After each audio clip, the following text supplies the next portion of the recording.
এখানে কি লেখা আছে পিছনে? আপনি বললেন যে এক পিস শুধুমাত্র পাঞ্জাবি আছে আপনাদের যেখানে মেড ইন ইন্ডিয়া লেখা, এগুলো কোথা থেকে আসলো?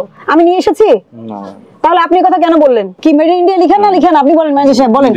হ্যাঁ এগুলো কি ইন্ডিয়ার এগুলো? তো ওই যে সাপ্লায়ার ইন্ডিয়ার কি না? হ্যাঁ বা না?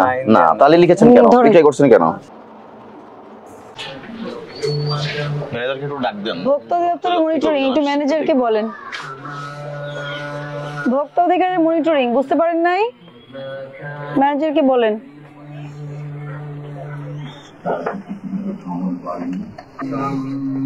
ভালো আছেন না? ভোক্তা অধিদপ্তর আমি সহকারী পরিচালক ফাহমিনা আক্তার, আমার কলিগ আব্দুল সালাম। টামি হেলফিগার কই পেলেন? টামি হেলফিগার কোথায় পেলেন? 1440 টাকায়। এই ব্র্যান্ডের পর কুকুরদের দাম কত জানেন?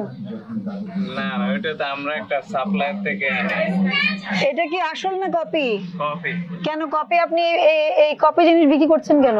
আমরা তো একটা সাপ্লায়ার থেকে। এটা চোখে দেখা যাচ্ছে না? নামটা দেখা যাচ্ছে? এটা কি লুকিয়ে রেখেছে যে আপনি না বুঝে আনছেন? আপনি তো বুঝেই আনছেন। এটা যারা আপনাদেরকে নকল প্রোডাক্ট বিক্রি করার কথা, কপি বিক্রি করার কথা না নিষেধ করা হচ্ছে না? আপনি কোম্পানির ব্র্যান্ড ভ্যালু নষ্ট হয়, এগুলো কেন করেন? আপনার নাম কি? আমার নাম শহীদ। শহীদ? আপনার নাম যদি উনি কি নিতে পারবে? আপনার নাম নিয়ে কি আপনার সুযোগ সুবিধাগুলো নিতে পারবে? আপনার যদি সুনাম থাকে অনেক মার্কেটে, ধরেন আপনার আপনার মার্কেটে অনেক সুনাম বা আপনার অফিসে আপনার অনেক সুনাম, তো আপনার এই নামটা ব্যবহার করে ওই সুনামটাকে আরেকজন ব্যবহার করতে পারবে? করলে কি এটা আপনার জন্য ভালো হবে না ক্ষতি হবে? যে কোনো কোম্পানির জন্য এটা ক্ষতি। সেজন্যই কিন্তু নকল যে আমাদের যে নকল হয় পণ্য, খাদ্য পণ্য হতে পারে, কসমেটিক্স হতে পারে, পোশাক হতে পারে, এটার জন্য কিন্তু আইনে স্পেশাল প্রভিশন থাকে, একেবারেই নিষেধ। জরিমানাও বেশি, শাস্তিও বেশি।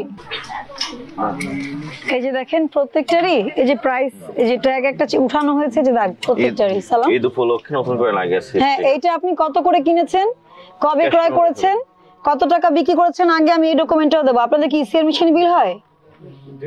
ইসিআর মেশিনে বিল হয় মানে মেশিনে বিল হয় নাকি হাতে? না না, প্রিন্টারে বিল হয়। আচ্ছা, এগুলো চেক করতে হবে।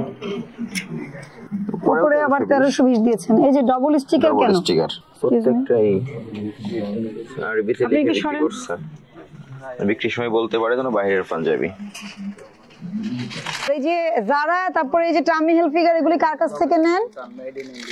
Made in India. হ্যাঁ, পিছনে সব তুমি দেখো, এটার পিছনে লেখা, এই যে মেড ইন ইন্ডিয়া লেখা, ওই যে ওটারও পিছনে লেখা থাকবে। এটা খোলেন তো, ওই যে সুলতানেরটা। কোনটা খুলবো? সুলতান, একটা সুলতান লেখা যে আমি দেখলাম। এটা মেড ইন ইন্ডিয়া কিভাবে হলো বলেন তো? এই যে সুলতান, এই যে মেড ইন ইন্ডিয়া, এগুলো এই ধরনের পাঞ্জাবি সবগুলোই একই রকম থাকে।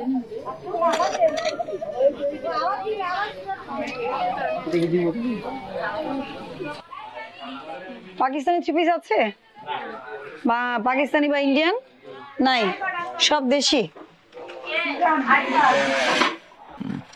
Made in India, made in India. কোথায় থেকে তৈরি? ওই একই লোকের কাছ থেকে নিয়েছেন, একই জায়গা থেকে নিয়েছেন, তাই না? মেড ইন ইন্ডিয়া হলো কিভাবে?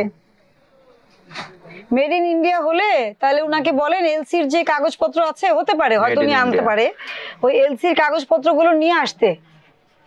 বাচ্চাদের পোশাকে আপনি শুধু শুধু ইন্ডিয়া কেন লিখে দিচ্ছেন?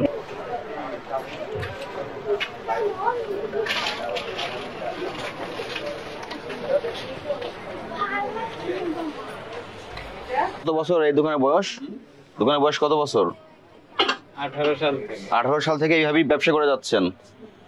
এটা তো সব নতুন প্রোডাক্ট উঠছে। নতুন প্রোডাক্ট উঠছে, আগে আমরা নিজেরা ইম্পোর্ট করতে। গুলিস্তান, জিনজেরা থেকে নিয়ে এসে মেড ইন ইন্ডিয়া বলে বাচ্চাদের পোশাক। আপনি যে বললেন একটা, এই কোথায়? এখানে কি লেখা আছে পিছনে? আপনি বললেন যে এক পিস শুধুমাত্র পাঞ্জাবি আছে আপনাদের যেখানে মেড ইন ইন্ডিয়া লেখা, এগুলো কোথা থেকে আসলো? আমি নিয়ে এসেছি? না। তাহলে আপনি কথা কেন বললেন? এই যে এগুলো সব মেড ইন ইন্ডিয়া লেখা। কি মেড ইন ইন্ডিয়া লেখা না লেখা আপনি বলেন, ম্যানেজার সাহেব বলেন। হ্যাঁ, এগুলো কি ইন্ডিয়ার এগুলো? তো ওই যে সাপ্লায়ার ইন্ডিয়ার কি না? হ্যাঁ বা না? না তাহলে লিখেছেন কেন? এটাই করছেন কেন? এখানে যতগুলো আছে, এই যে কাস্টমারদের চোখে ধুলা দিয়ে এই কাজগুলো করে। এই সবাই সুলতান হতে চায় আর সবাই মেড ইন ইন্ডিয়া পড়তে চায়, আপনাকে বলছে? আমাদের দেশের কাপড় পৃথিবীতে কত দেশে যায় বলেন, কত সুনাম আমাদের দেশের কাপড়ের। আর আপনারা এই বাজে কালচার গুলো এগুলো তৈরি করেছেন, আপনারা করেছেন এগুলো তৈরি।